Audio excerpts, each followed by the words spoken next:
to every home and every person.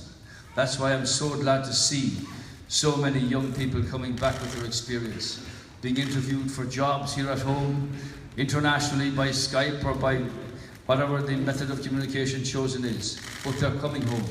And we want, ladies and gentlemen, we want this recovery to come home, to come into our houses, so that our people can feel it.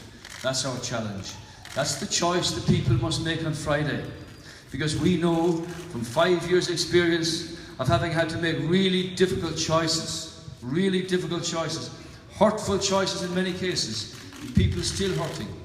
My message to the elderly, to the vulnerable, to the low paid, to the unwaged, to the sick, to those who have concerns and anxieties. I know that the second phase of government can be one where we can translate that recovery into kindness and consideration and compassion and results for people in all of these sectors, because you can do those things when you've got a strong economy. And there's a way of building that, and we've moved the country in that right direction over the last 5 years.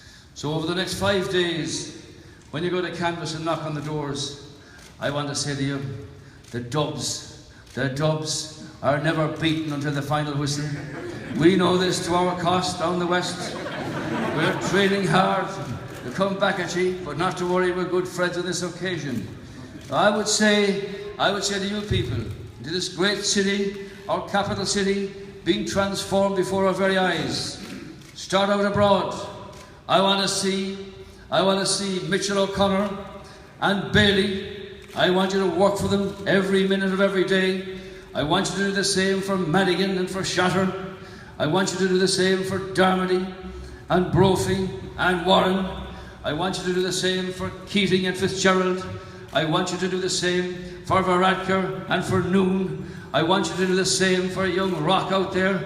I want you to do the same for Farrell and for Riley. I want you to do the same for Bruton, for Nisho Murray and for Stephanie Regan. I want you to do the same for Catherine Byrne. I want you to do the same for Pascal Donoghue, and I want you to do the same. I want you to do the same for Claire O'Connell and Owen Murphy here in Dublin City. I want you to go and prove it.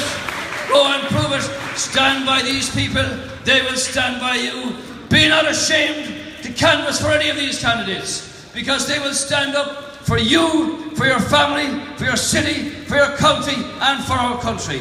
I think the relationship we have built abroad with so many other leaders came to fruition again the other night, when 27 leaders said to the British Prime Minister, we will give you the facility to go and ask your people for a referendum on in or out, because we believe it's in Britain's interest to stay and give them that opportunity. And Irish workers in this country will be defended, protected by us, and we want them to have their counterparts across the water vote in that referendum and vote to stay in, because it means so much for the plan that we have laid out here. Thank you for that, and thank you for the work that you do for these people. Heather is here from a different constituency. Charlie is here from a different constituency. Normally when he speaks at Fine Gael meetings down there, he says he was talking to all these other leaders abroad, the United Nations. Who else have we got? Simon Harris here from Wicklow, yes indeed. Have we got anybody else? We have a few more, I know we have. They're from outside. Where are they? They're here anyway. Somewhere. So I just want to say to you that look, the last 5 years have been in many ways the most challenging period of my life, in the sense of facing into the situation that we faced into. But I have to say, with the colleagues that we've had here, and with the participation and indeed the work of the Labour Party, we brought this country very much in the right direction. I want to finish that job. I want 5 more years, so that we can say we've put Ireland right up where we know it can be. We point out there are storm clouds out there, be it China, be it Brexit, be it Syria, be it migration, be it oil fluctuations, be it currency fluctuations or whatever. We need to be strong, to be resolute, to be resilient. We need a government that is stable, that's capable of making decisions in Ireland's interests. And Fine Gael have the plan and the opportunity with your continued confidence to do that. Look on the other side. And disparate groups, no plan, invalid figures, others who would simply destroy anything we've built up here. And that's the opportunity for people to make their decision. So when they get to Wednesday and Thursday and Friday, I hope the people of this country will ask themselves, who am I going to vote for? What party or none am I going to vote for? What am I doing when I vote? Do I look at my own family, at our kids, at our children, at our grandparents, at our parents, or whatever? Where do I want my country to be in 3 to 5 years? Are we to go the way that others went, of uncertainty, of instability, further elections and so on? I believe the Irish people will make their minds up to continue on a road towards prosperity, towards employment, towards opportunity that can be delivered from the Fine Gael plan. Because what we want essentially is to create those 200,000 jobs, lessen the tax burden, invest that back into the community. So those who have a job will be better off, those who want a job will get a job, and all other sectors of society can benefit from having that strong economy. So we can build the primary centres, we can invest in the hospitals, we can have more home care packages, we can have more home help hours, we can employ the teachers, we can equip the Gardaí and keep Temple more open and keep them coming out trained to do their job on the streets. All these things are possible. All these things are possible with a strong economy.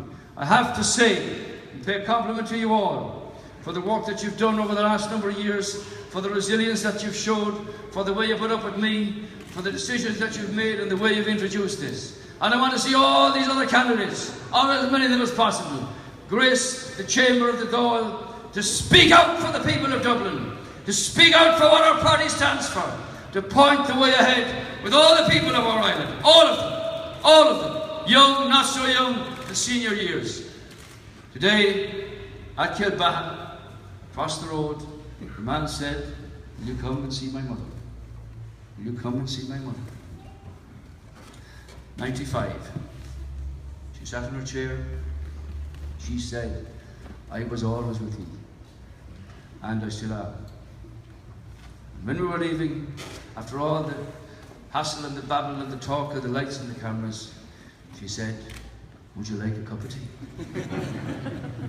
Isn't that who we are? Generous, welcoming Irish people.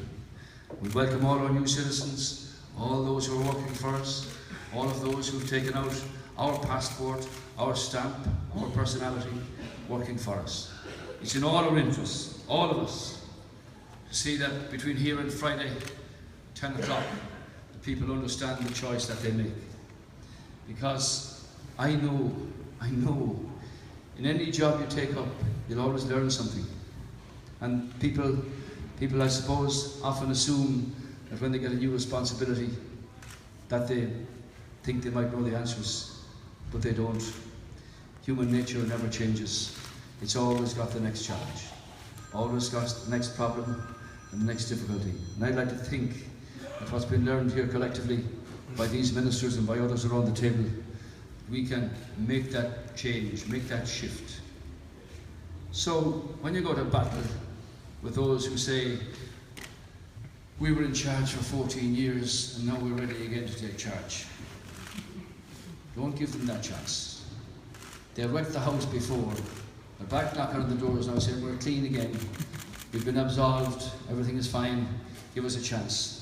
Well, don't give them the chance this time, because they've got to earn it. And you won't earn it by false figures, and you won't earn it by hypocrisy, and you won't earn it by reversing engines. Micheál Martin believes in water charges. He believes in water charges. His programme was for €400, flat charge, no remission, but populism inserts itself into the pages of the mind. These people also believe in contributions for property charges. These people also believe that what they've put in their programme is hype, and false figures that will not stand up. And if they're going to form a government, or attempt to form a government with the Sinn Féin party, and I understand that half the Fianna Fáil party might like to do that, well, then you can understand yourself what's out in front of us. So my proposition, again, is for Fine Gael, the Fine Gael ministers, the Fine Gael supporters, to join with us, re-elect the government, give them a further 5 years, and let's finish the job that they gave us the mandate to do 5 years ago. So here in Dublin City, in Dublin's fair city, where all the people do their job, we want to see that every person of disadvantage, every person with a concern, every child with an anxiety, that good government and a strong economy will be able to provide a better life for them all. What else can we do? Isn't that what our job is? Listen to the people, act in their interests. So go out of this building, go reinvigorated, enthusiastic, committed, because I want you to understand that we want to be in government for the next 5 years. We want to continue to deliver for our people and for our country. And this party, on 3 occasions in the past, had to rescue this economy from having been driven over a cliff by other parties. We have it back on the highway. We want to keep it there.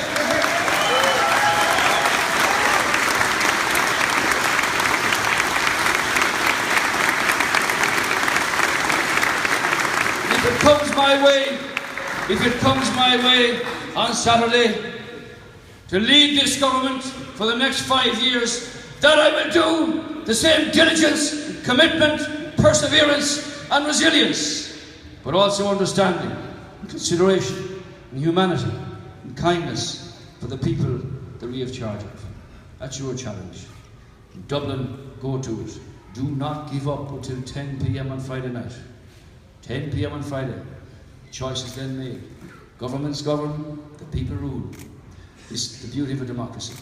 Our challenge is continue to express those sentiments to them. Move them over, bring them with us. Give them a chance. We've got some brilliant people here, some brilliant candidates who will serve in politics for a very long time if you give them the opportunity. So 5 more years is the opportunity and the prize. It's not for us, it's for the country, for the people. I believe, with everything I've learned in 40 years of politics, this is the most crucial decision that people will make. In the last 50 years determines where our country goes. Make your mind up time. It's coming on Friday. And for us, it's a privilege, it's been a privilege, to be your humble servants. And we respectfully request continued support of the people of our country to re-elect a government that will, without fear or favour, work in the interests of the people, all the people, of, by and for the people. We'll be judged by you. We're confident of your trust. We're confident of your support. We're confident you'll put us back for a second term to finish the job and the mandate that you gave us. Thank you very much indeed.